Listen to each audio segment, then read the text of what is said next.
Buisit talaga. Napakapakialamera, bad trip. Ang ganda-ganda ng araw ko, sinira lang ng buisit na yan.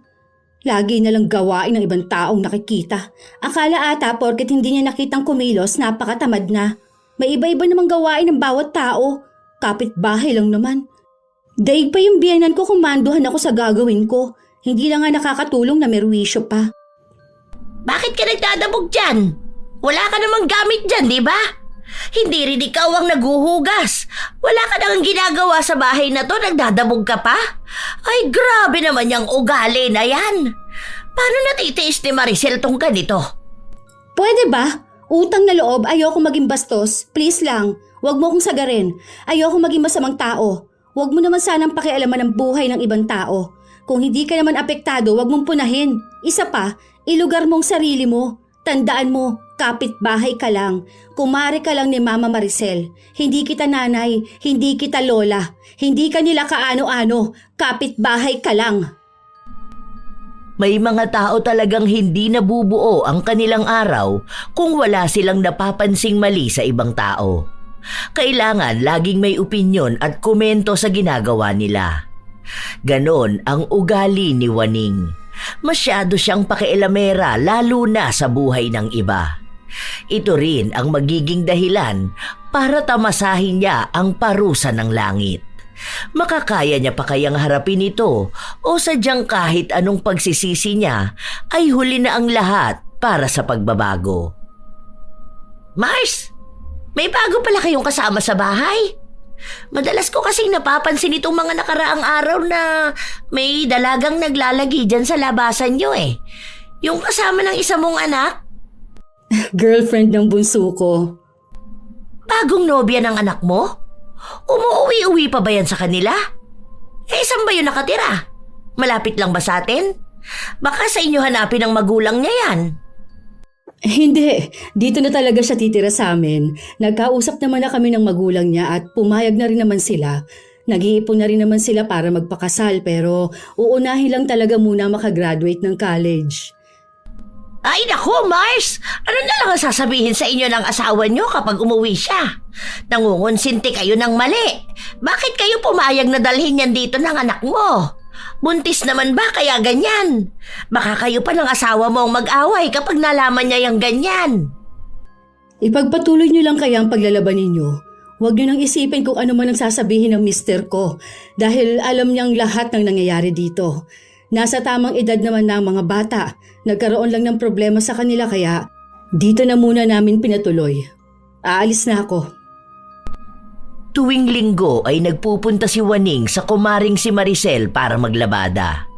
Kilala sa pagiging tsismosa si Waning kaya bihira na lang ang may kumukuha sa kanya. Masyado rin kasi siyang pakialamera. Tanging si Maricel na lang ang kumukuha sa kapitbahay nilang ito. Dulot na rin ang awa sa kanya. Mag-isa lang kasi nitong itinataguyod ang mga apo niya at tunay na hikahos sa buhay. Kaya kahit na nakakainis ito, pinagtitimpian na lang ng ginang. Pagpasok ni Maricel ng bahay, pumunta siya ng kusina kung saan naabutan niya si Lian na nagluluto. Ma, pasensya na po kayo kung hindi ko kayo matutulungan sa paghuhugas ng plato. Hanggang sa pagluluto lang po kasi ako pwedeng tumulong eh. Ano ka ba? Hindi naman kita inuobliga sa mga bagay na ganyan. Malaking tulong na nga ito na may nagluluto sa bahay. Alam mo namang ikaw lang ang may masarap na luto rito. Ayaw niyo pa naman ang luto ko, hindi ba? Saka nga pala, pagpasensyahan mo na ha kung ano man yung narinig mo sa matanda kanina. Huwag mo na lang pansinin si Manang Waning. Ganun lang talaga magsalita yon. Masyadong matabil ang dila. Opo, sige po, Ma. Sa Maynila lumaki si Lian bago niya nakilala ang nobyo na anak ni Maricel. Ilang buwan matapos maghiwalay ang kanyang mga magulang, naging lasenggo ang kanilang ama na madalas silang sinasaktan na magkakapatid. Dahil may asawa na ang ate at kuya niya, dalawa na lang sila ng kapatid niya ang naiwan na nagdaranas ng pangmamalupit ng ama. Yon ang dahilan kung bakit sumama si Lian sa nobyo. Hindi na niya matiis ang pangmamalupit ng ama habang ang bunso naman nila ay sumama sa tiyahin nila. Mabuti na lamang at mabait ang ina ng nobyo at tinanggap siya ng buo. Pinatayuan pa sila ng kwarto para doon muna sila pansamantalang manirahan. Isang araw, habang bitbit ni Lian ang pinamiling pagkain at naglalakad pa uwi, hinarang siya ni Waning. Ang gandang dalaga mo naman. Gaano katagal ka na ulit dito? Mga mag 2 months na rin po. Matagal na rin pala. Pero bakit hindi man lang kita nakikitang nakikihalubilo sa iba? Lagi lang kitang nakikita dito kina kumare. Maglalabas ka rin naman para makakilala ka ng ibang tao. Lalo na ng mga kapitbahay natin. Nahihiya po ako makipagkwentuhan sa iba eh. Bago lang din po kasi ako rito. Hindi rin ako sanay makihalubilo sa iba. Sa akin, pwede ka lumapit kapag gusto mo ng kausap. Tuwing linggo rin, naglalaba ko kina Maricel. Kapag ganon, pwede tayong mag-usap dalawa. Sige po, kapag po may pag-uusapan po tayo. Bakit hindi ka sumasabay doon kumain kina Maricel? Ano yon? Ayaw ka ba nilang isabay kumain? Totoo siguro yung iniisip ko na hindi ka talaga tanggap ng pamilya nila. Parang nakikisama lang sa'yo dahil nandyan ka na. Ay, hindi naman po. Bale, ano po kasi, tulog kasi si Dom. Kaya kapag ganyan, hinihintay ko siya para sabay kaming kumain. Alam naman po yun ni Mama Maricel. Ay, ganun ba? Ang alam ko kasi kapag ganyan, hindi talaga tanggap. Hirap niyan kapag magiging biyanan mo na talaga siya, tapos ikaw hindi ka namang gustong maging parte ng pamilya nila. Tanggap po ako. Hindi rin naman po dapat laging ipinapaalam sa iba kung ano pong nangyayari sa loob ng bahay. Kaya yung nakikita nyo at iniisip nyo, minsan po, hindi yun ang totoo. Sige po, aalis na po ako. Nagmamadaling umalis si Lian habang ang matanda ay nakamasid pa rin sa kanya na para bang gustong makipagkwentuhan pa ng mas matagal. Lumipas pa ang ilan pang mga araw, palagi lang nasa bahay si Lian. Madalas na nasa loob siya ng kwarto, lalo na kung wala namang ibang gagawin sa bahay at tapos na rin siyang tumulong sa paglilinis. Hindi rin kasi siya hinahayaan ni Maricel na siya lang ang laging kikilo sa bahay. Isang umaga, pumunta si Waning sa bahay ng kanyang kumare kung saan naabutan niya si Maricel na naghuhugas ng plato. Ang agang hugasin naman yan. Nasaan yung hilaw mong manugang? Bakit hindi siya ang paghugasin mo ng plato? Ano ba siya rito sa bahay niyo? Prinsesa? Kami naman ang kumain nito. Hindi naman siya. Isa pa, wala naman akong gagawin kaya akong gumawa. Ay, nasan ba yung manugang mong hilaw? Sakto naman na lumabas si Lian sa kwarto at nagtungo sa kusina. Oy, tamang-tama ang labas mo. Tulungan mo na ang biyanan mo maghugas ng plato. Kunin mo na tong ginagawa niya. Hindi na. Sige na, gawin mo na ang gagawin mo. Ang dali lang naman itong hugasan. Naku, Mars, masasana yan maging tamad kung lagi mong pababayaan na huwag kumilos. Dapat nagpapatulong ka rin paminsan-minsan para sa susunod, sila na ang gagawa dyan. Kung hindi lang ako maglalaba, tutulungan sana kita eh. Dapat naman kasing ang manugang mo na ang kumikilos sa ganyan. Noong kapanahunan ko, pinagsisilbihan ko pa yung magulang ng asawa ko lalo na nung nabubuhay pa sila. Tapos wala namang trabaho yung manugang mong hilaw. Walang perang pinapasok sa bahay nyo. Kaya dapat lang siyang makisama. Nakikitira lang din yan kung tutuusin. Mga anak nyo nga, nagtatrabaho na at nakakapagbigay ng pera sa inyo. Pagtulong lang sa gawaing bahay, ikaw pa rin ba ang sasalo? Ano na lang ba ang mayaambag niyan sa bahay nyo? Mariko, huwag mo namang pangunahan kung paano ko pinapatakbo ang pamilya namin. Kung anong meron sa loob ng bahay, sa amin na lang yon. Labas ka na doon. May kanya-kanya silang gawain at hindi na sila kailangang utusan pa. Alam ko, concern ka pero ang gawain mo lang din dito sa bahay ay maglaba. Yun lang. Hindi ang turuan ako sa pagdedesisyon. Nagpatuloy si Maricel sa kanyang ginagawa. Patuloy din na nagsasalita si Waning pero hindi siya pinansin ng kumare.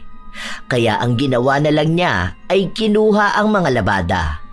Ilang oras pa ang lumipas hanggang sa sumapit ang tanghali.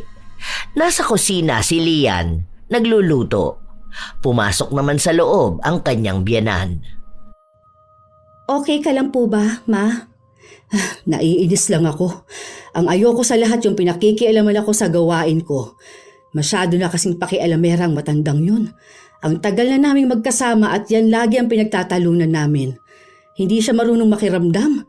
Sasabihin niya talaga kung ano yung gusto niyang sabihin, kahit na hindi naman dapat. Masyadong nangihimasok sa bagay na hindi naman kailangan ng pansin niya. Sarili niyang buhay hindi niya ayusin. Bakit hindi niyo po kasi palitan? Marami naman yatang ibang tao dyan na gustong mamasukan sa inyo, Ma. Isang beses lang naman po sa isang linggo. Tapos malaki rin naman ang sahod. Mahirap din kasing papalit-palit.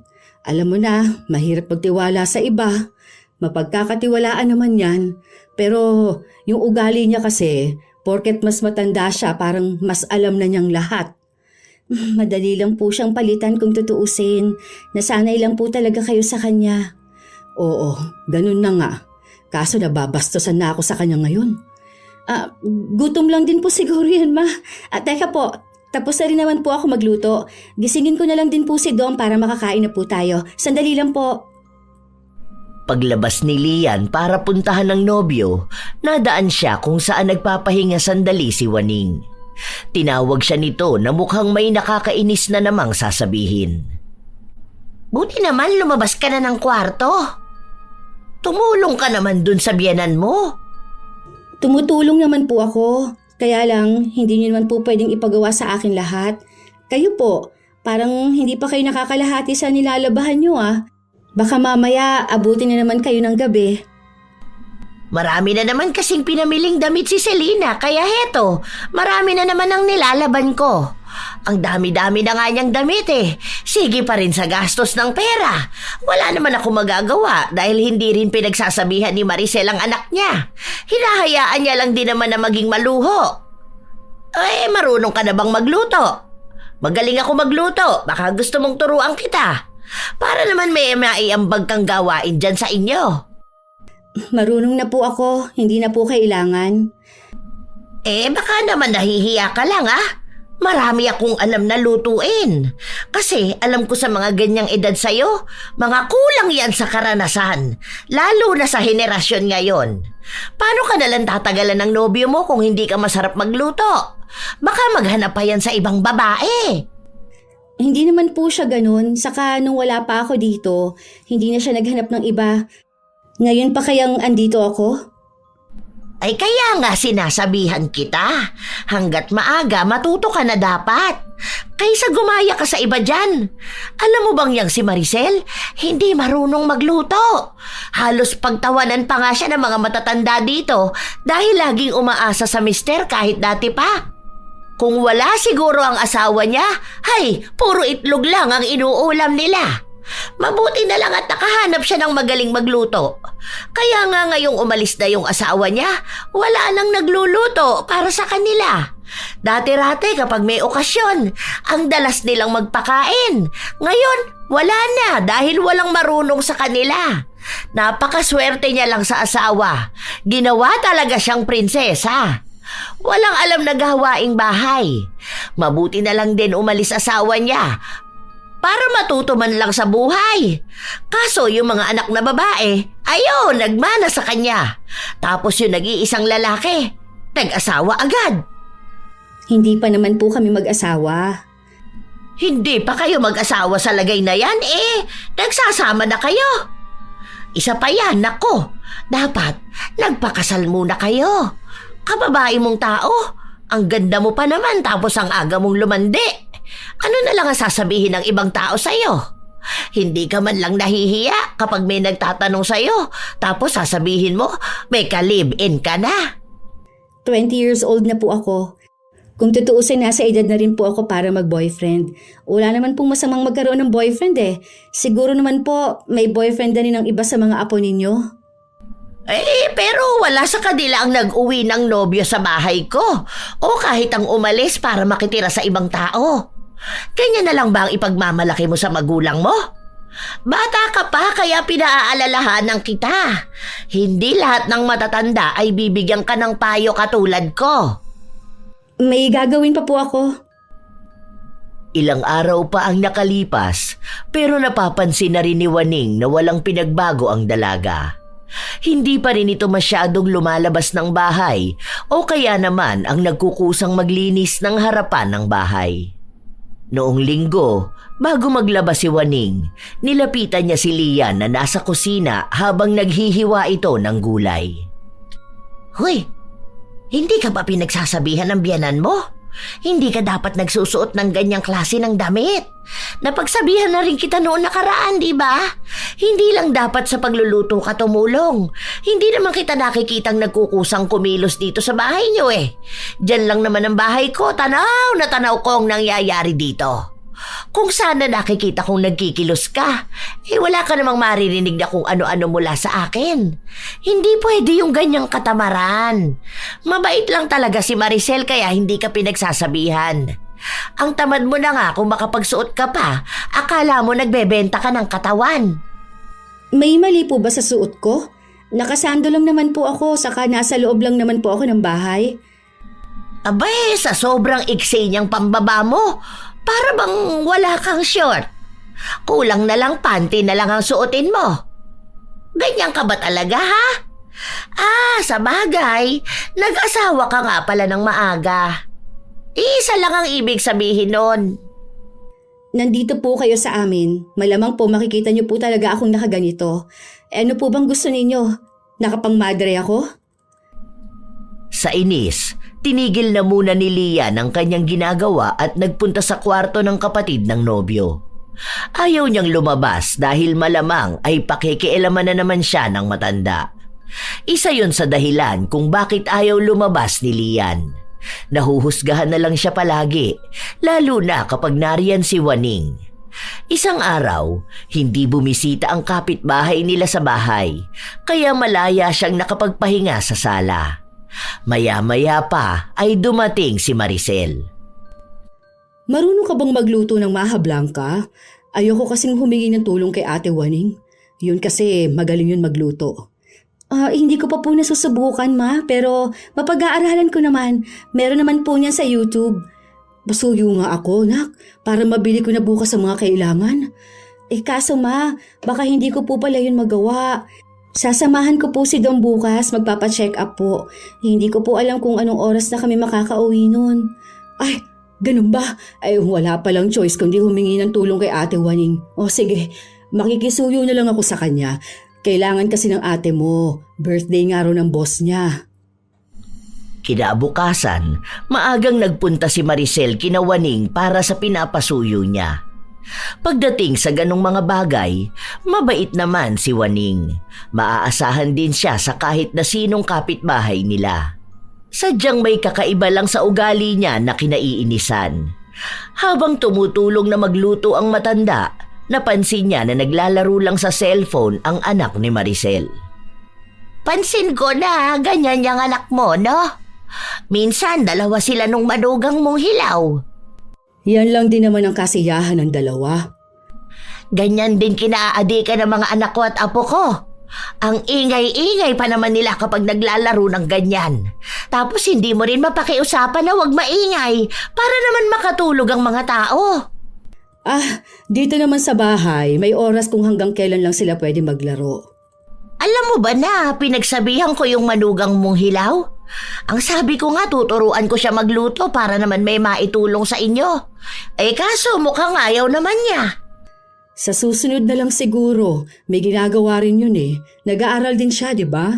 Hayaan mo, mamaya yung pinagamitan natin, si Sarah rin naman ang maglilinis niyan. Swerte talaga ng manugang mo, lalo na rin ang mga anak mo. Ako rin naman ang swerte sa kanila. Oo nga pala, may sobra pa naman dito sa niluto ko. Mag-uwi ka na lang din para sa mga bata. Sobra na sigurong pang 50 katao na yung natapos kong gawin kanina. Hindi pa kasama ito ngayon. 40 lang sila sa trabaho. Siguro yung naunang batch na lang ipadadala ko sa kanya. Itong iba, itabi na lang muna. Ito namang niluluto natin pwede mong iuwi. Sandali lang sa bayad ha. Abot ko na lang mamaya. Nang matapos sila, umalis na rin naman ang matanda. Kasabay noon ay nagsiuwian na rin si Lian kasabay na ang panganay na anak ni Maricel. Nakabalot na rin naman ang dadalhin niya kaya wala na siyang poproblemahin. Tikman mo to. Ano sa tingin mo? Masarap naman ang pagkakagawa, ma. Basta wag lang talagang iisipin kung sino ang nagluto. Magaling naman siya. Siguro kung wala lang yung nakakaaway, baka marami din nagpapaluto sa kanya, no? Diba? Magaling kasi talaga yun si Ate Waning at masipag din. Kaso sa sobrang sipag niya, ayun, pati buhay ng iba, gusto niyang ayusin. Sarado na lang kasi niya yung bibig niya, ma. Para naman walang maging issue sa kanya ang mga tao. Gawin niya lang kung anong trabaho niya. Ikaw talagang nagiging maldita ka na. Nahahawa ka na kay Sarah. Siya, mamaya na yan. Hindi pa tayo kumakain ng kanin. Ikaw, Sarah, maghugas ka na muna ng pinggan. Tanghali kinabukasan, bumalik si Waning sa bahay ni na Maricel para kunin ang naiwan niyang bag. Nang makapunta siya sa kusina, naabutan niya si Sarah na naglilinis sa kusina. Nagtanong ito kung nasaan si Lian at ang sabi sa kanya ay natutulog pa ito. Pinaliwanag niya rin na ang araw na yon ay para sa kanyang paglilinis. Kada araw kasi ay may nakatoka sa kanila kung sino ang maglilinis pero mukhang hindi natuwa si Waning sa narinig niya. Hindi ka man lang tulungan ng hipag mong hilaw sa paghuhugas? Ang tamad-tamad naman nun. Akala ko ba'y marunong tumulong sa gawaing bahay yon? Ang hilig nyo kasing pagtakpan kaya nasasanay eh. Nagpamilya hindi marunong sa gawaing bahay. Ano? Lahat iaasa niya sa inyo? Kung marunong siyang kumain, marunong din dapat siyang maghugas ng pinagkainan. Yan ang nga ang pwede niyang itulong. Inuna niya pa ang katamaran. Pinaliwanag naman ni Sarah sa kanya na nagsusugat kasi ang kamay ni Lian kapag matagal nakababad sa tubig na may kahit na anong sabon. Kaya inuunawa nila na pagdating sa paghuhugas ng plato ay hindi siya gagawa. Mas lalo pang nilakasan ni Waning ang kanyang boses para sadyain na iparinig kay Lian. Habang ginagawa niya yon, saka naman dumating si Maricel at siya ang nakarinig ng lahat. Te, noong nakaraan pa kita napapansin, may nagawa ba si Lian para maging ganyan ka sa kanya? Sa pagkakaalam ko wala namang ipinakitang hindi maganda sa iyong bata. Hindi ka niya binastos o kung anuman. Bakit ba lagi mong pinag-iinitan? Ay, hindi naman sa ganon. Napansin ko lang kasi na parang lahat ng gawaing bahay kayo ang gumagawa. Nakatira pa rin kasi sila sa inyo kaya naisip ko, hindi ba dapat silang tumulong? Lalo na siya na hindi nyo namang kapamilya. Ang dami ng hugasin nyo. Kayo lang ba ang kumain dyan? Hindi ba dapat matuto rin silang maghugas ng pinagkainan? Andyan ang mga anak ko. Sa dami namin sa loob nagtutulungan na kami. At hindi namin katulong yung bata para sa kanya iasang lahat ng gawaing bahay. Siya nga nagluluto sa amin pati ba naman paghuhugas ipaako ko pa. Gusto mo rin na siya ang maglinis dito, kulang na lang pati paglalabas sa kanya na lang ipagawa. Nakikitira sila dito, oo, pero hindi ibig sabihin gagawin na siyang alila. Abay, wala naman ako sinabi na gawing katulong. Kaya lang, napapansin kong hindi talaga siya tumutulong. Sa bawat punta ko rito, hindi ko man lang nakikitang nasa labas siya para tumulong sa inyo. Aba, nilabas nga ng bahay, hindi makitang nagwawalis Kung lalabas man, saglit lang, tapos balik ng kwarto. Hindi ba dapat marunong siyang makisama sa inyo, lalo na at pamilya kayo ng asawa niya? Andito pa siya sa poder niyo.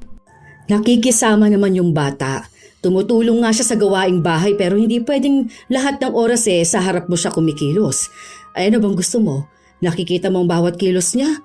Hindi lang talaga siya makatulong sa paghuhugas ng plato. Mabilis kasing magsugat ang mga kamay ng bata kapag nakababad sa sabon. Alam ko yon at naiintindihan ko, kaya walang sapilitan doon. Katwirang tamad yan, Mare.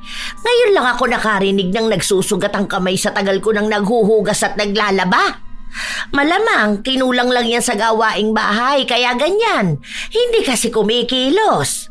Kapag nagkaroon ng asawa ang mga apo ko, hindi pwede sa akin ang ganyang matutulog lang.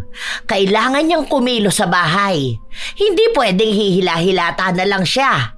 Kahit man lang ang magwalis, hindi niya magawa. Ano pang silbi niya kung ganun lang din? Ang aga-aga niyang naglandi, ni hindi muna tumulong sa kanila bago naghanap ng aasawahin. Tapos ganyan pa. Nasa edad na sila.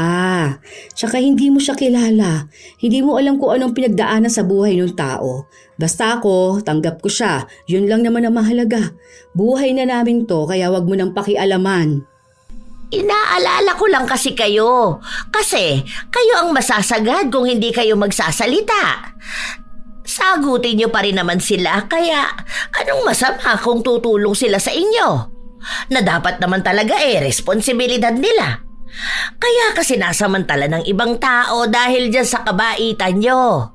Tingin ko rin naman hindi ganun kalaki ang naambag ng anak nyo kasi mababa lang ang pasahod sa probinsya natin.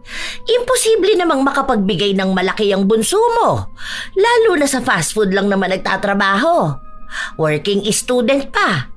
Sa kanila palang dalawa, kukulangin na ang perang kinikita ni Domingo. Bakit parang ikaw pa ang problemado? Hindi ka nakakatulong sa totoo lang. Hayaan mo kami lalo kung tungkol sa pamilya namin. Matagal na tayong magkakilala. Matagal mo na akong labandera. Kahit paano, napalapit na ako sa inyo at hindi nyo maaalis sa akin ang pag-aalala. Ilang taon na tayong magkakilala kaya kahit paano, kilala na kita. Masyado ka kasing mabait para sa lahat ng tao na kahit kayong nahihirapan, pagtitiisan nyo na lang kaysa magsalita. Lahat kayo kumikilos, samantalang yung manugang mong hilaw nakakulong lang doon sa kwarto niya. Parang walang ibang pakialam kundi ang sarili lang. Kung ano man ang gawin niya, hindi niya naman siguro kailangang ipakita sa'yo para aprobahan mo siya. Masama ang pakiramdam ng bata. Baka pwede namang pagpahingahin siya.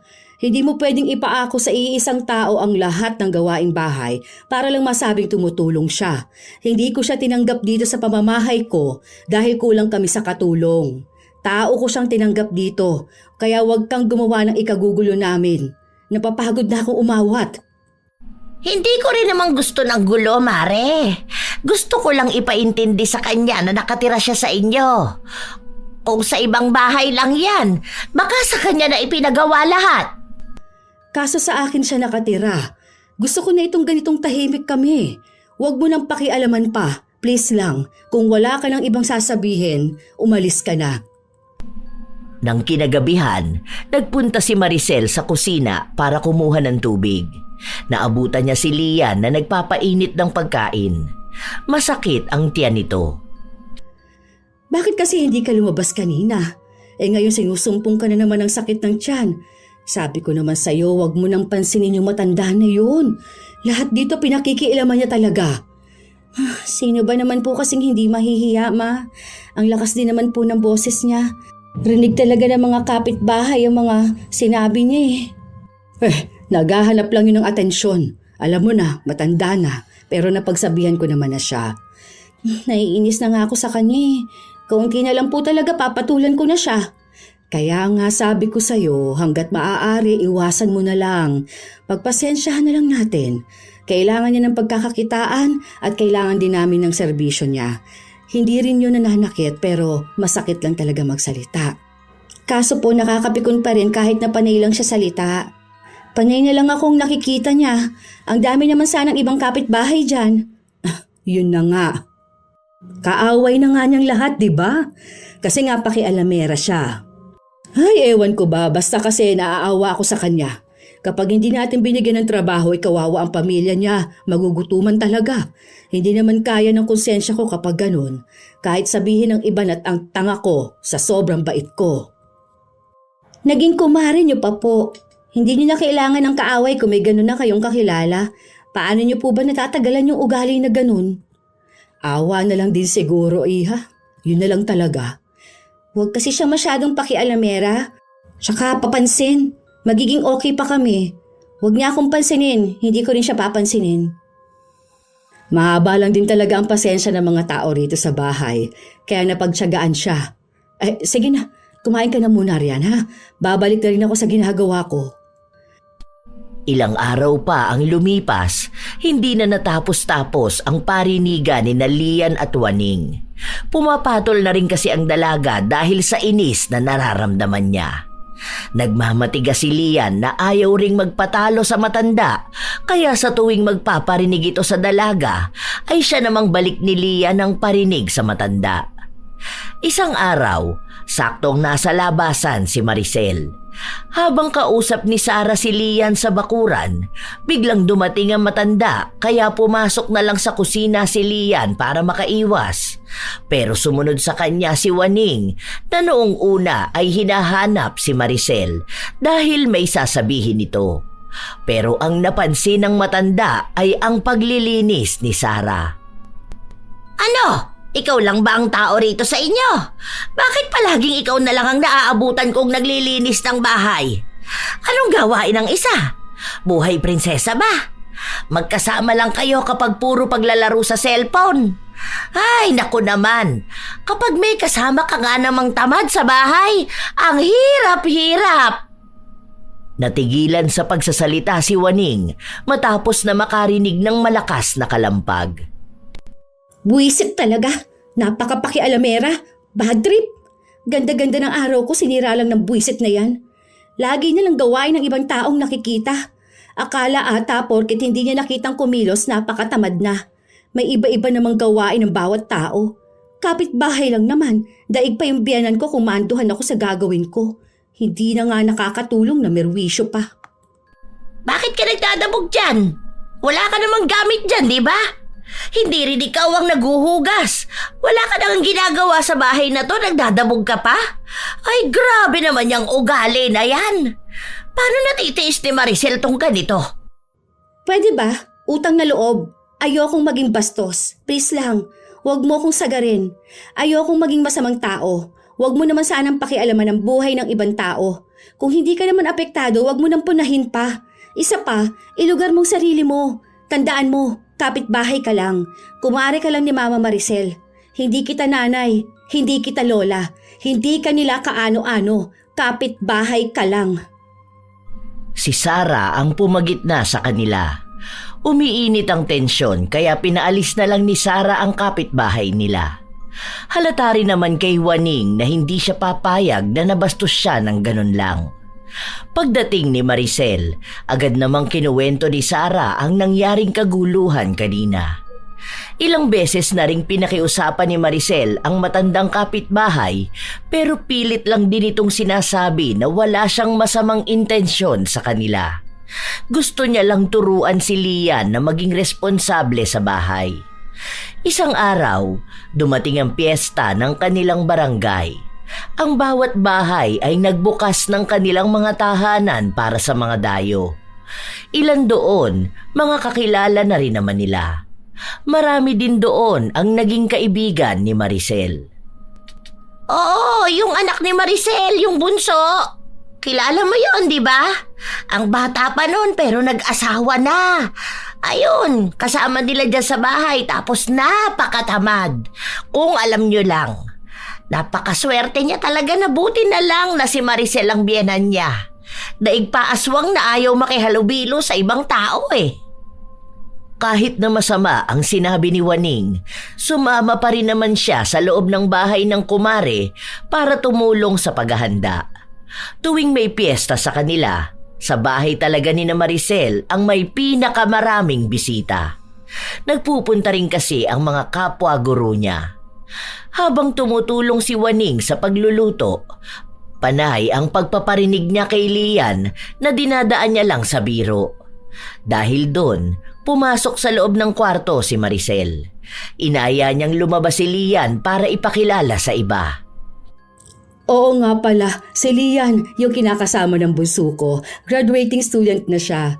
Teacher din ang kinuha. Mabait ito at masarap din magluto. Hindi naman po ganun kagaling magluto. Sakto lang po.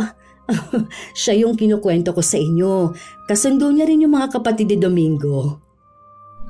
Ang ibang guro ay binibiro pa si Maricel na baka malapit na siyang maging lola. At ang swerte niya rin na maganda at mabait ang napili ng kanyang bunso. Naging magaan ang loob ng dalaga sa kanila, lalo na't wala siyang ibang nakitang panghuhusga. Lumipas ang mga oras na nakihalubilo siya sa ibang tao. Napansin ito ni Waning, kaya nung nakahanap ng pagkakataon ay lumapit ito sa kanya. Mabuti naman at marunong ka nang makihalubilo sa iba. Maganda yan na makilala ka naman ng ibang tao. Hindi lang naman sila Sara ang tao dito sa atin. Atribida talaga. Ayos na po sa akin kahit sina Ate Sara lang ang kakilala ko. Kadalasan kasi puro chismis lang naman din ang dala ng ibang tao. Napakadaming peke pa naman dito. Sa harap mo mabait kapag nakatalikod ka na kung ano-ano na ang sinasabi. Hindi mo naman pwedeng taguan panghabang buhay ang mga ganong tao. Marami rin talaga akong kilalang ganon, lalo na dito sa atin. Buti na lang magaling din akong kumilatis ng tao. Okay, sabi mo eh. Sinabi ko na kasi sa iyong tuturuan kitang magluto. Hindi ka pa nagpaturo sa akin. Eh di sana kahit paano kaya mo nang tumulong kapag ganitong may okasyon. Hindi yung lalabas ka lang kapag natapos na lahat ng gawain. Marami namang ibang kabataan dyan ang pwede mong turuan kung gusto nila. Ayokong mag-aral ng ganyan eh. Marunong naman na ako. Natuto na ako magluto. Bata pa lang ako. Tinatamad ka na namang tumulong. Sinabi ko sa'yo, walang mapupuntahan niyang ginagawa mo. Ako na nga itong nagmamagandang loob at nagpipresenta. Para sa'yo rin naman to eh. Hindi na nga po kailangan. Marami pa akong ginagawa at tinatapos. Si mama nga po hindi ako pinakikialaman eh o pinipilit sa kung ano-anong bagay. Kung ganyan ka ng ganyan, paano ka nalang tatagalan ng nobyo mo? Problema niya na yon kung maghahanap siya ng iba. Pati ba naman ang pagiging kontento niya o hindi? Poproblemahin ko pa? Pati ba naman yung relasyon namin, pakikialaman mo pa? Kapag iniwang ka ng nobyo mo, hindi na ako magtataka, lalo kung ganyan ka mag-isip. Bakit kayo ng asawa niyo? Asan ba siya? Buti natatagalan ka niya. Abay, ang swerte niya na nga sa akin. Ang daming lalaki na nireto sa akin nung kabataan ko. Kaya lang siya ang natipuhan ko. Kaya nga dapat bago kayo nagsama ng nobyo mo, inalam mo muna kung siya na ba talaga ang para sa'yo. Parang inuto ka lang bumigay ka naman agad. Sayang ka talaga. Hindi ko nga alam kung may nangyayari na ba sa inyo kahit na hindi pa naman kayo kasal. Oh, ayan na ang biyenan mo, palapit sa atin. Nasaan na si Ma'am Lorna? Nakita niyo? Hinahanap ko rin po. Baka nakaligtaan ko. Ito kasing kumari niyo, wala pong ibang ginawa kundi ang kausapin ako. Yung anak mo doon, kanina ka pa hinahanap. Hindi na nagsalita pa si Waning. Kusa siyang umalis. Nang makalayo na siya, doon na lang muling nag-usap ang dalawa.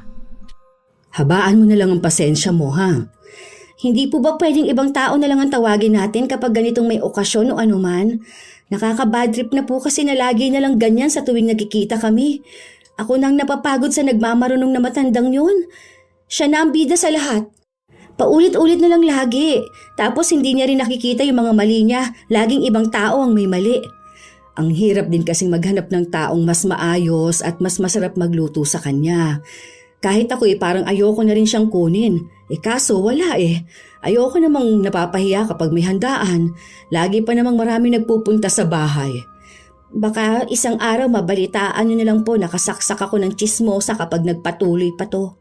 Ang dami-dami naman tao dito kahit isa wala man lang mas maayos maggawa kaysa sa kanya. Hayaan niyo ma. Mag-aaral ako magluto para po sa inyo. Para hindi mo na kailanganing tawagin yung gurang na yun. Buti talaga, natatagalan siya ng asawa niya. Napakamanhid ng bruhang yun. Akala mo naman perpektong mga anak niya. Iniwan nga sa kanya mga apo niya. Kung hindi mo siya dediretsuhin, madalas hindi niya naman talaga alam kung sino bang tinutukoy mo. Tingin mo ba, Bakit walang nag-aaksayang makipagtalo sa kanya kahit halos lahat ng tao dito may galit na sa kanya? Kaya nga sinabihan kita na wag mo na lang bigyan ng pansin dahil ganyan. Ikaw na lang talaga ang mananawa sa kanya. Makapal po kasi ang mukha niya, ma. Masyado kasi mapagmalinis Akala mo perpektong tao. Nakakainis. Paano hindi ko mapapansin nagpapaepal talaga. Hindi ko naman siya gustong kausapin. Ang hilig niya magpapansin sa akin. Ayoko lang talaga ng gulo hanggat maaari, ha? Kapag kinausap ka, wag mo kausapin para matigil na rin. Mabuti naman at nautusan mo siyang maghugas.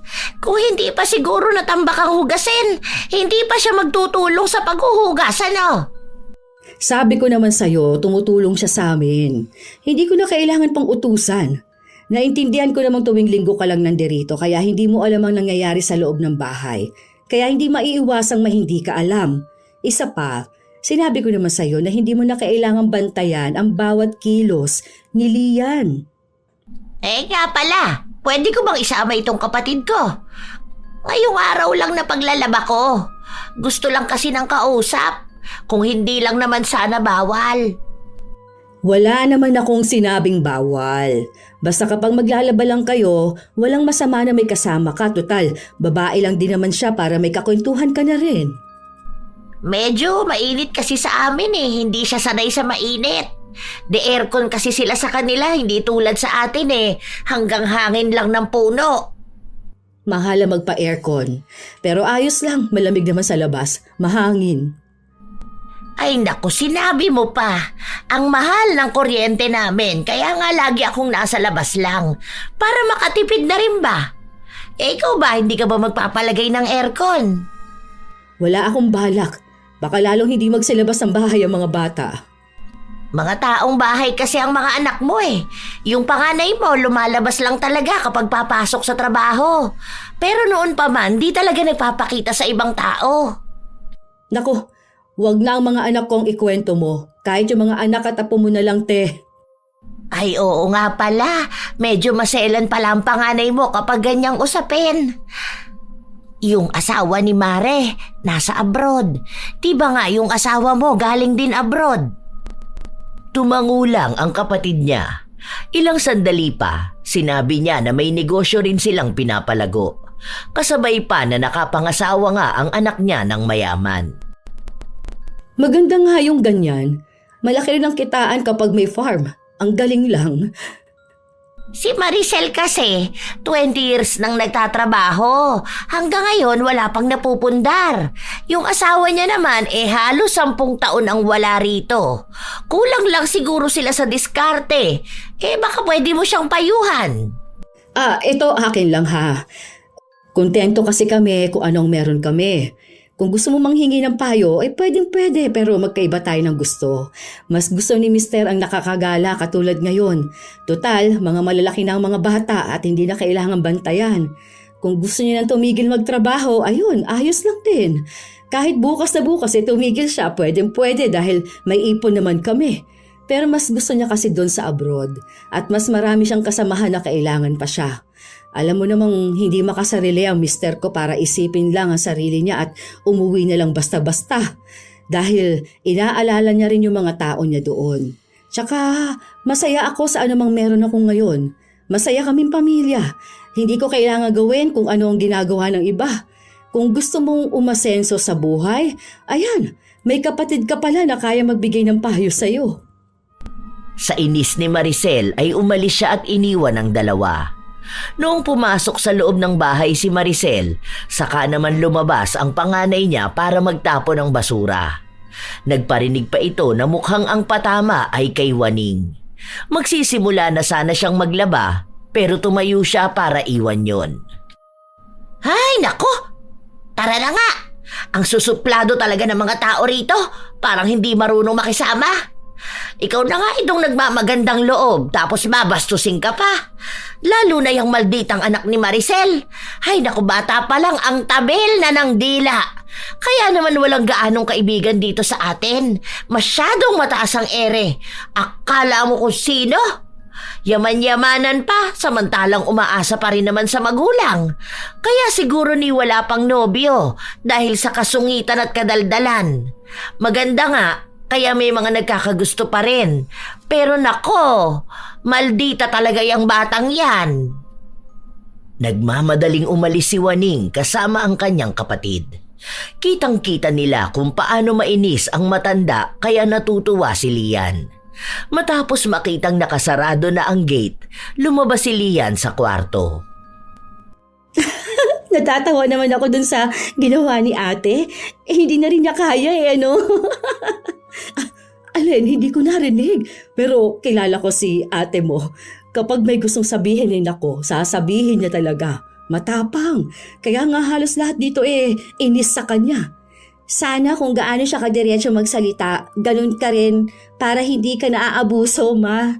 Sa sobrang bait niyo po kasi paulit-ulit na lang yung pagpapabalik mo sa nakakainis na matanda na yun. Halos 2 linggo ang lumipas. Nanatili pa rin ang kapatid ni Waning sa kanila. Pero wala silang ibang ginawa kundi ang pakialaman ng buhay ng iba. Lalo na ang palagi nilang binabantayan ay si Lian. Naglalabas si Waning nung mga araw na yon kaya may bago na naman silang pinag-uusapan ng kanyang kapatid. Oh, di ba? Sabi ko na sa'yo wala talagang ginagawa yan sa bahay nila. Ngayon lang ako nakakita ng manugang na nakikitira, pero hindi man lang marunong tumulong sa gawaing bahay. Mahigit 1 taon na siyang nandito pero hindi mo masasabing nangangapa pa rin hanggang ngayon. Ewan ko, baka ganyan lang talaga ang kinalakihan niya. Tapos ayun, sinanay na lang din ni Maricel, hindi na niya maawat. Samantala, sina Lian at Sarah ay nasa kusina at abala sa paghahanda ng kanilang tanghalian. Malakas ang usapan kaya dinig nila yon. Nagdala pa talaga ng kakampi yung bruha. Sinasadya pa nila yan kapag wala si mama. Tapos kapag nagalit ka, babalik ta rin ka pa. Tipong ikaw ang masyadong sensitive. Nukdukan pa naman ng chismosa yung kasama niya. Nakakainis talaga sila. Nakikinig na lamang si Sarah habang napapakamot sa ulo. Inaya niya si Lian sumama sa kanya papunta sa kwarto pero ayaw ni Lian kaya nanatili lang ang dalaga sa kusina. Sa inis niya habang pinakikinggan ang usapan ng 2 labandera, nagparinig na lang din siya. Oy, mga chismosa dyan, ang gagaling lang mangialam at manita ng buhay ng ibang tao pero sarili lang buhay, magulo rin naman. Hindi man lang kayang ayusin. Kasi sa halip na unahin nila ang mga problema nila, buhay ng ibang inuuna. Alam nilang hindi nila kayang ayusin ang sarili nila kaya inaatake nila ang mga taong mas maayos kaysa sa kanila. Akala yata nila giginhawa ang buhay nila kapag nangingialam sila. Ilang araw pa ang lumipas, nagpatuloy na lumalaban ng parinig si Lian. Hindi na siya nagpapatalo dahil gusto na talaga niyang patulan ng matanda. Isang araw, kinailangan ni Lian labhan ang mga gamit ng nobyo kaya inasikaso niya muna lahat ng yon. Hindi naman siya nagpapalaba kay Waning. Kaya kahit nahirap siya sa paglalaba, hinahayaan na lang niyang magsugat ang mga kamay niya. Naabutan pa nga siya ng matanda na nagsasampay. Alam mo namang araw ng laba ko ngayon, nakisabay ka pa. Paano na ako magsasampay niyan? Pwede bang maiusog mo ang iba dyan mamaya? Hindi kumibo si Lian. Dire-diretso lang siyang pumasok sa bahay. Nagpatuloy ang araw kung saan nakapaglaban na rin si Waning. Sakto na kung kailan naman niya naisampay ang mga damit ay sumama ang panahon. Biglang umulan, kasunod naman nun ay ang paglabas din ni Maricel para maglikom ng mga sinampay. Nako, tingnan mo yung manugang mong hilaw. Nasa kusina naman sana hindi ka man lang tinulungan dito. Hinayaan lang tayo. May ginagawa siya, hindi naman pwedeng iwan niya yung niluluto niya. Baka ka mo naglalaro sa cellphone, hindi mabitiwan ang laro. Kaya nagiging sobrang tamad, pinapaboran mo na lang lahat ng ginagawa niya. Ang swerte pa nga ng magulang niyan at nawala na yung anak nilang tamad sa bahay.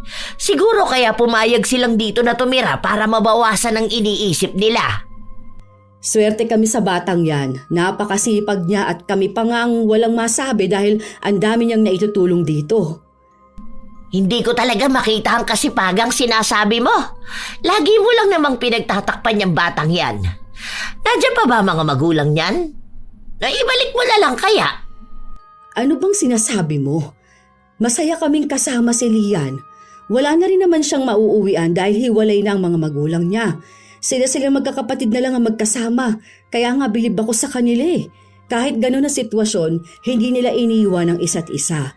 Pero ngayon kasi, may kanya-kanya na silang buhay. Kaya pala ganyan. Wala kasing magulang.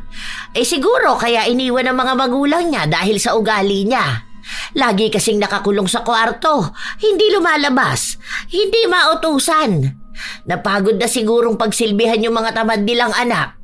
Sa bagay, anong klaseng mga anak ba meron sila? Nakakasawa. Mabuti na lang at tama ang desisyon nilang maghiwalay. Galit na si Lian nung mga sandali na yon. Paglabas niya ng kusina, naabutan niya si Waning na nagpupunas ng katawan. Gusto niyang pigilan ang sarili pero hindi niya talaga kaya. Ano ba talaga ang problema mo sa akin ha? Sobra kang pakialamere eh. Akala mo alam mong lahat. Wala ka bang ibang magawa? Lagi ka na lang dito para manira at manggulo ng araw ng ibang tao. Masaya ka ba na nakakapag-init ka ng ulo? Nakakainis ka eh. Sa halip na manahimik ka dyan at maglaba, puro ka kuda. Hindi ka binabayaran dito para makipagchismisan. Para kang walang pinagkatandaan. Nakakairita ang mukha mo at dito mo pa talaga inilalantad ang sakit mo sa mata. Aba, nakita mo yan, Mare? Ay parang hindi naturuan ng tamang asal. Ganyan ba ang hinahanap niyong manugang? Naku, pagdating ng panahon, baka mura-murahin ka rin yan. Bastos sa nakatatanda. Alam ko yung ganyang ugali. Iisa lang din ang magiging ugali niyan kapag nagtagal. Halatang sutil na bata. Oh, tama na to. Huwag na natin palakihin tong gulo na to ha. Wala lang naman yan. Hindi niyo pa kasi nakikita ang tunay na ugali niyan dahil may pakinabang pa kayo. Sinusuportahan niyo pa sila eh. Tingnan mo, kapag wala ka nang maibigay sa kanila, baka ipagtabuyan ka na lang nila. Pagtanda mo, kapag hindi ka na makalakad, baka lasunin ka pa niyan. Ngayon nga lang na malakas ka pa, hindi ka na tinutulungan. Paano pa kaya kapag uugod-ugod ka na? Sa lakas sumagot niyan, hindi ako magtataka kung balang araw bastusin ka rin. Ang dami ko nang nakitang kabataang ganyan, hindi nagbabago. Pabigat sa lipunan, bastos talaga. Gusto mo galangin kita?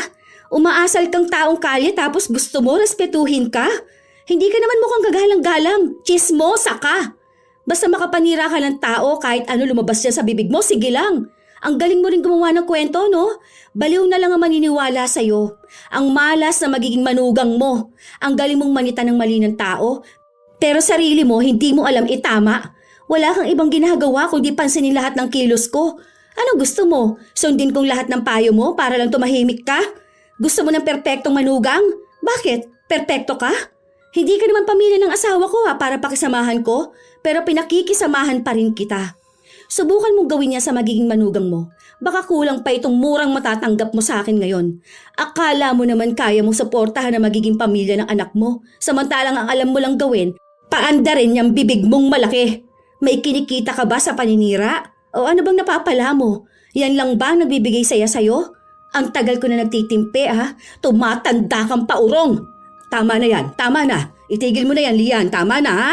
Ikaw rin, Ate Waning, tama na. Nakakahiya sa ibang taong nakakarinig. Huwag niyo nang pagtalunan yan. Hindi naman dapat pinag-aawayan yung ganito kasimpleng bagay. Tama na yan, Lian, ha? Pasalamat ka na lang talaga at kahit papaano marunong pa akong gumalang. Kahit na sa katulad mong kampo ni Satanas. Ewan ko na lang talaga kapag nakarma ka. Baka lahat ng pinaggagawa mong ganito babalik sa'yo na sobra-sobra. Ewan ko lang talaga kung hindi ka maghirap at magsisi. Yun na rin ang naging huling araw ni Waning sa pagiging labandera sa kanila. Iniiwas na lang ni Maricel ang maaaring maging mas malalang pangyayari kapag nagtagal pa ito sa kanila. Nagbibigay rin kasi ng sakit ng ulo si Waning sa buo nilang pamilya. May mga nakukuha silang bagong labandera pero hindi nagtatagal ang mga yon dahil sa ibang issue. Kahit na hindi sila nagkikita-kita, nagpapalagana pa rin ng mga maling balita si Waning tungkol kay Lian.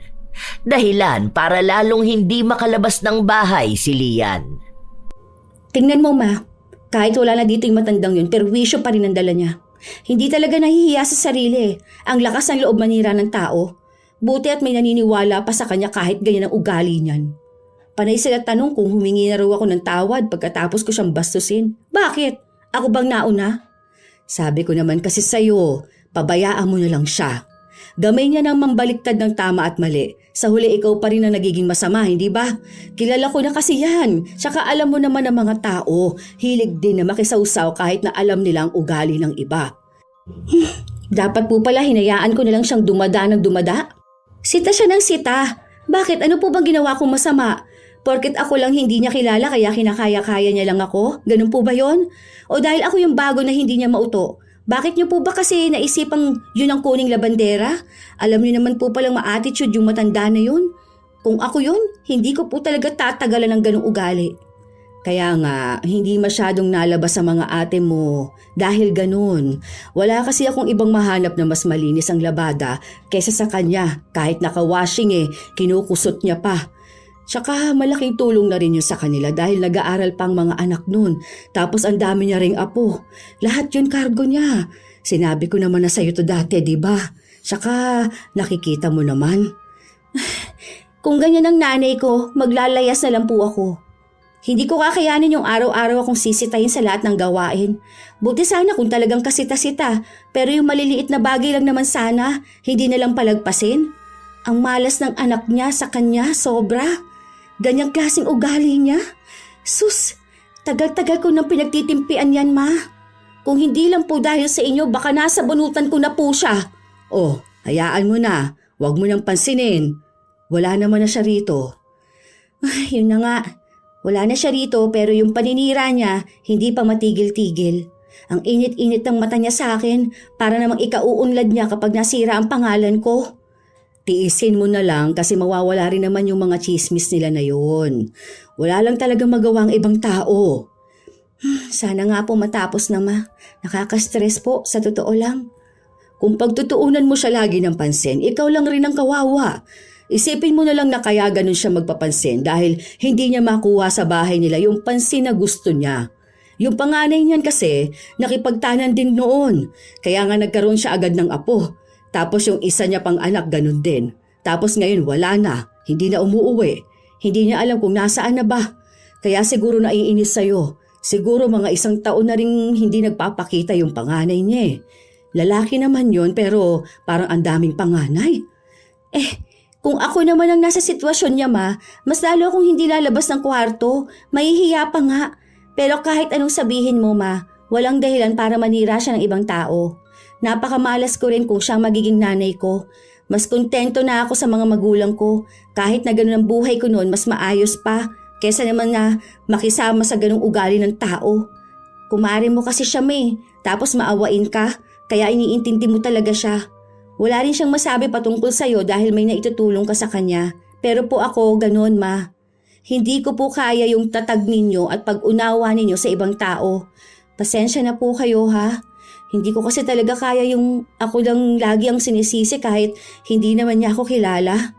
Buti sana kung naging masama ako sa kanya noon Ipapabarangay ko na lang siya kapag hindi pa siya tumahimik talaga. Baka nga kaya iniwan siya ng anak niya dahil ganyan siya. Hindi na siya mahiya kahit para sa mga anak at apo na lang sana niya.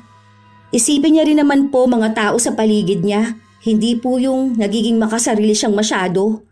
Oo na, sige na, hayaan mo na. Mag-aral ka na lang muna dyan. Ako na lang rin ang kakausap sa kanya kung sakali man. Ilang linggo ring nanahimik si Waning matapos siyang kausapin ng masinsinan ni Maricel. Unti-unti ring nakalimutan ng mga tao ang usap-usapan tungkol kay Lian. Ngunit makalipas ang ilang buwan, may kumalat na balita tungkol sa bunsong anak ni Waning. May inuwi kasi itong babae. Mas bata pa ang edad kay Lian. Ang sabi, kinakasama na raw ito ng bunso ni Waning dahil buntis na ang babae. Nagkagulo pa nga sa bahay nila pero di kalaunan ay tinanggap din ni Waning ang nangyari. Wala pang trabaho, walang ipon. Dapat parehas na nag-aaral ang dalawa pero mas inuna nila ang tawag ng laman. Pinalayas ang babae sa kanila kaya inuwi na lang ng anak ni Waning. Nagkaroon ng panibagong kargo si Waning. Isang araw, habang naglalakad si Maricel, nasa lubong niya ang matanda. Para bang mas lalong nangulubot ang balat nito at pumayat ng husto. Kung susumahin, para bang 10 taon agad ang itinanda nito dahil sa dami ng problemang bitbit niya. Alam ko kung bakit pinaalis niyo ako bilang labandera. Pero sana naman matulungan mo ko, Mare. Hirap na ako ngayon Kasi hindi ko alam paano ko nabubuhayin ang pamilya namin. Yung mga apo ko, sagot ko na. Tapos madadagdagan pa nga. Si Mister, alam mo naman na yung sahod niya sapat lang sa mga bata. Pangkain lang yun. Paano pa yung mga nag-aaral, di ba? May nagtatrabaho naman na sa mga anak ko, kaso ayun naman, may kanya-kanya rin silang buhay. Hindi ako makahanap ng trabaho, kaya sa'yo ako lalapit. Sige, titignan ko. Pag-uusapan muna namin ito. Bakit naman kasi ganun ang ginawa ng bunso mo? Akala ko ba'y maayos yung nag-aaral? Nakadorm pa nga yun, di ba? Tapos bigla na lang umuwi na may babae na. Ayun, nabuntis ang kaibigan niya. Ayaw tanggapin ng magulang yung bata dahil mahirap na daw sila magdadagdag palamunin pa. Ngayon, nasa amin sila, kaya lang, kailangan namin ng pera para sa panganganak ng babae. Wala namang kaming ipon. Nagbahay-bahay na rin ako kung sakali na may gusto ng labandera. Kaso ayun nga, yung iba ayaw na. Ikaw na lang din yung kilala ko. 18 naman na ang bunso mo, hindi ba? Bakit hindi siya maghanap ng trabaho para may pantustos naman siya? Bumuo na siya ng pamilya Dapat alam na niya ang responsibilidad niya. Naghahanap pa lang ng trabaho.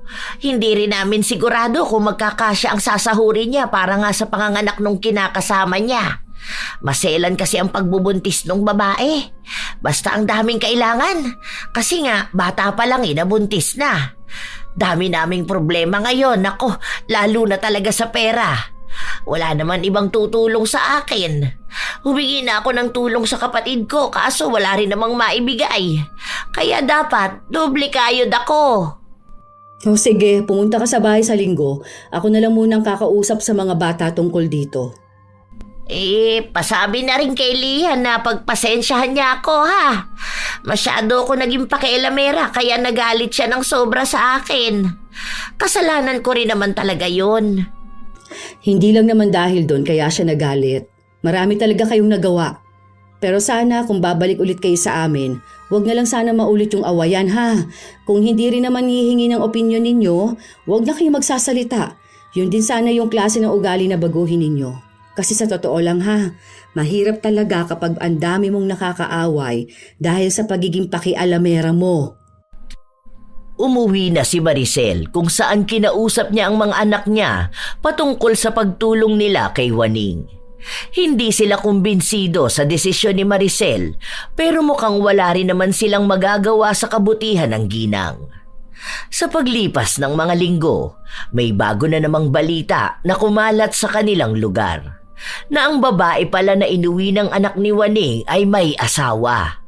May dati itong kinakasama na iniwan niya para lang sa anak ng matanda.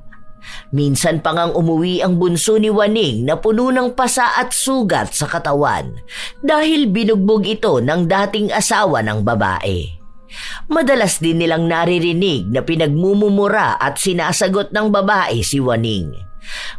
May pagkakataon pa nga na sinasaktan ng matanda pero wala siyang magawa dahil kung hindi niya pakikisamahan ng manugang, lalayasan siya ng anak at tinatakot siyang hindi na to magpapakita sa kanya kahit na kailan. Naging magulo na ang buhay nila sa pagdating ng babae. May mga tao ngang nagsasabi na karma na ang nangyari sa kanya. Dahil madalas siyang nakikialam sa desisyon ng ibang tao, samantala ngayon ay hindi na niya mapakialaman ang desisyon ng anak. Habang naglalabas siya sa bahay ni na Maricel, lumapit si Lian sa biyenan. Hanggang kailan po siya rito sa atin, Ma? Ewan ko. Pero sabi niya hanggang sa mga nakamanugang niya. Ewan ko rin eh. Awang-awa na ako sa kanya. Ang tanda na kaya niya tapos madalas nang manakit ang balakang niya. Tapos malalaman ko minamaltrato pa siya ng babae ng anak niya. Kawawa nga talaga siya. Ang sabi niya sa akin ayaw niya ng manugang na gaya ko. Tapos ngayon nuknukan ng tamad yung napunta sa kanya. Pero hindi niya naman masita. Dapat kung paano niya ako pakialaman noon, ganun din niya pakialaman yung manugang niya. Kasama niya sa iisang bahay, siya lang rin ang bumubuhay. Yan ang mahirap kapag pinapangunahan ng salita. Mali nga yun. Tsaka ngayon, nakikita kong alam na niya kung ano yung mali na nagawa niya. Alam ko rin na kahit sa akin, may nasasabi siya. Pero konsensya niya na yun. Bahala ng karma sa ginagawa niya. Alam mo, nakikita ko na takot na siya kahit sa ibang tao. Dahil alam niya kung ano yung mga maling ginawa niya. Nakiusap siya sa akin na kung pwede siyang bumalik. Ako naman na awang-awa sa kanya. Ayun, kinuha ko ulit. Kita naman sa kanya eh. Ang laki ng ibinagsak ng katawan niya. Isinantabi na lang din ni Lian ang sama ng loob sa matanda dahil tunay naman na nakikita niyang nakakaawa ito. Maging siya kasi, naririnig niya kung paano murahin ng babae si Waning. Tapos wala pa itong ibang magawa. Hindi maipagtanggol ang sarili. Nakita rin naman nila na hindi na pala salita si Waning. Kahit na may nakikita siya na dating sinisita niya, ngayon naman ay hindi na niya pinapansin. Mukhang ang inaalala na lang ng utak niya ay ang sarili niyang problema at hindi ang sa iba. Isang beses pa, naabutan ni Waning si Maricel na nagpapahangin sa labas. Narinig ko na parang nagtalo kayo ng dalaga mo. Oo, ganun lang naman yun. Pero okay naman na kami. Napagalitan ko kasi. Pero tinanggap naman niya yung mali niya. Pero alam mo, swerte ka nga dyan sa dalaga mo. Swerte ka sa mga anak mo kasi minsan kahit na nagkakatampuhan kayo, hindi naman tumatagal. Nagkakabati rin kayo. Samantalang mga anak ko, sinisigawan ako. Ngayon nga, pati manugang ko napakagaling sumagot sa akin. Hindi na nga rin siya tumutulong sa gawaing bahay dahil daw hindi niya kaya kasi nga, buntis. Prinsesa nga sa bahay, grabe. Ako na ang kumikilos talaga sa lahat. Tapos madalas na ako pa ang masama. Hindi ko talaga mapalayas. Parang kinain mo yung sinabi mo noon kay Lian ha. Tanda ko pa, ang sabi mo kapag ganyan na manugang mo sa kanya, nasaktan mo na at talagang wala na sa poder mo. Oy kaso eto, sinubok ka nga ng mas malala pa. Kaso, iba naman yung ginawa mo. Yun na nga eh. Karma na lang talaga. Napakalala nung ibinigay na manugang sa akin. Hindi talaga maisip kung gaano kasama ang pag-uugali. Totoo pala talaga na mahirap makahanap ng matinong manugang. Yung sa nanay kasi ng mga apo ko, hindi ko naman nakasama. Pinag-iiwan ba naman ng mga anak ko eh? Sadyang minalas ka lang sa manugang. Parang pinaranas yung bagay na ayaw mo. Karma na nga talaga to. Tanggap ko na. Wala naman na akong magagawa. Sa sobrang selan at kapipili ko ng manugang, napunta sa akin yung may pangit na ugali. Baka nag-reflect din yun sa ugali na meron ako. Sa totoo lang, sising-sisi talaga ako sa nangyari sa akin. Kung naging mabuti lang siguro ko, yung inayos ko talaga yung pagpapalaki sa mga anak ko at nag-focus ako sa pag-ayos ng pamilya namin, baka hindi ganito. Kaso, ang haba ng panahon na buhay ng ibang tao ang inatupag ko. Kaya yan, binalikan ba naman ang karma? Kausapin mo na lang kaya ng maigi ang manugang mo. Total bahay niyo naman ang tinitirhan nila. Naku, Mare. Sana nga kasing bait yun ni Lian na nakikinig. Kaso hindi. Halos isang linggo ang lumipas, hindi nagpapakita si Waning. Hindi rin siya nakapaglaba kaya sinadya na lang ni Maricel na puntahan ito sa kanilang bahay.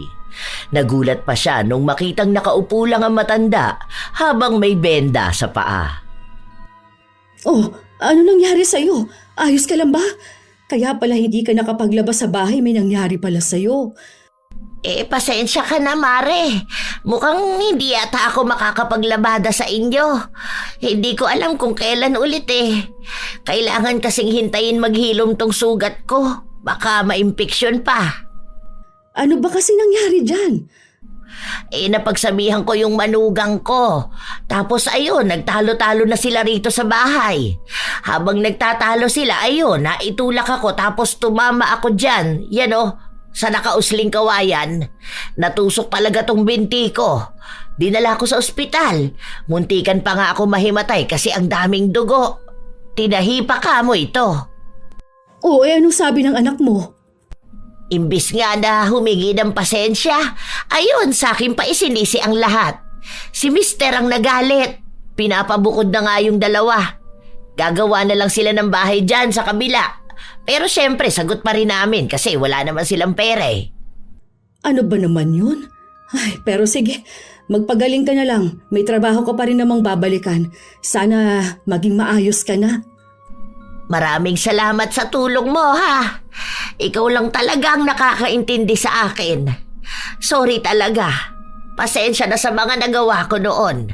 Sa pagiging pakialamera ko. Dahil sa pangit kong ugali, kahit kamag-anak ko hindi na tumutulong sa akin. Pasensya ka na talaga. Sana pagpasensyahan din ako ni Lian. Hindi ako makahingi ng tawad sa kanya dahil umiiwas siya sa akin. At naiintindihan ko naman siya kung bakit niya yun ginagawa. Pero sana nga dumating ang araw na makita ng mga tao ang pagbabago ko. Ang hirap kasi ng ganito. Ang hirap pala talaga kapag karma na ang naningil. Parang lahat na lang ng mangyayari sa buhay mo, puro na lang kabayaran sa mali mong nagawa. Matapos ang araw na yon, lalo pang naging magulo ang buhay ni Waning. Nag-aaway sila ng anak niya. Minsan nagkakasakitan pa sila ng manugang niya. Siya na ang nagiging tampulan ng mali-maling balita. Siya na ang pinakikialaman ng manugang niya at wala na siyang iba pang magawa kundi ang umiyak. Mabuti na lang mabait si Maricel at ang pamilya nito kaya may nakukuhanan pa siya ng kabuhayan niya. Napatawad na rin naman siya ni Lian pero hindi na talaga sila nag-uusap pa. Hindi na rin niya pinakikialaman kung ano ang ginagawa nila o anuman ang desisyon na ginagawa niya. Mas pinagdarasal pa nga ni Waning na sana katulad na lang ni Lian ang naging manugang niya. Naghahangad kasi siya ng sobra. Hindi niya pansin na swerte na ang makakilala ng tulad ni Lian. Naging masama lang naman ito sa kanya dahil masama rin siya. Kahit na anong pagsisisi ni Waning, wala na rin namang taong naniniwala sa kanya. Kaya araw-araw niyang pinagdurusahan ang karma na kapalit ng lahat. May mga tao talaga na likas sa kanila ang pagiging pakialamera. Kahit na hindi naman nila problema, sila pa rin ang nag-iisip kung paano mareresolba ang sitwasyon ng iba. Para sa kanila, nakakatulong sila sa pamamagitan ng pagbibigay ng opinyon o mungkahi, ngunit madalas hindi nila napapansin na ang kanilang ginagawa ay nagdudulot ng kalituhan, sama ng loob at minsan ay paninira sa buhay ng iba. Ang pagiging pakialamera ay kadalasang nagmumula sa kagustuhang makontrol ang paligid o simpleng hindi matiis ang hindi pagkakasunod sa gusto nila. Nakakalimutan nila na ang bawat isa ay may kakayahan namang resolbahin ang sariling problema. Sa halip na makatulong, ang sobrang pakikialam ay nagiging pabigat sa mga taong pinagtutuunan nila ng pansin. Mahalaga ring maintindihan na hindi lahat ng opinyon natin ay kailangang iparating sa iba. Ang tamang pakikialam ay kapag hinihingi o kapag talagang makakatulong, hindi basta-basta. Mas mainam na ituon ang enerhiya sa sariling buhay, sa pagpapabuti ng sarili at sa pagiging positibong impluensya. Sa ganitong paraan, Natututo tayong maging maunawain at respetuhin ang espasyo at desisyon ng iba, imbis na maging sanhi ng gulo o hindi pagkakaunawaan. Tandaan na lamang natin na ang tunay na pagtulong ay nagmumula sa tamang oras, tamang paraan at bukas na pangunawa. Hindi lang sa basta kagustuhan na basta lang makialam. Kayo ba mga apo, minsan na rin ba kayong nakakilala ng taong pakialamera? Yun bang tipo na katulad ni Juaning? Kung kayo ay may kwento at opinyon, maaari nyo yang ibahagi sa amin. Naway may aral na naihatid ang ating bagong kwento. Shout out sa ilan sa mga masusugid na tagapakinig ng mga istorya ni Lola Telang. Mark Alvin Baril, May Villar. Shout out din sa kanyang mga kaibigan sa Laguna na si Maria Diana Gonzalez, Laika Eunice Ustaris, Luigi Querijero, Jaber Matthew Belisario, Tita G Vlog, Stella Cabral da Silva, Inday Sumailo, Ruben Granada, Renz Coronacion ng Andox SPC1, Menelen Bantilio, Sara Sahorda, Delia Alyon, Nenita Lozada, Adventures of Quezonian, Madam Ilay, Tutsirol, Bakahig Ishi Raqueza. Shout out din sa inyo, Rovelin, Corazon Ingay, Benilda Minesterio, Rindel Donasco, Dandreb Kenneth de Guzman, Emily Ducusin, Sara Cañete, Maria Dolores Magallanes, Reginta Balina, Joan Sumampong, LJ, Ann at Flory Jade ng Memory Avenue, Ate Erms, sa Team High Speed na sina Boss Jethro, Richard at Mario ng General Santos City, Ani de Guzman, Maria Luisa Chavaria, Angelica Umadto, Josephine de la Torre. Ito ang inyong Lola Telang at maraming salamat sa palagi ninyong pakikinig mga apo.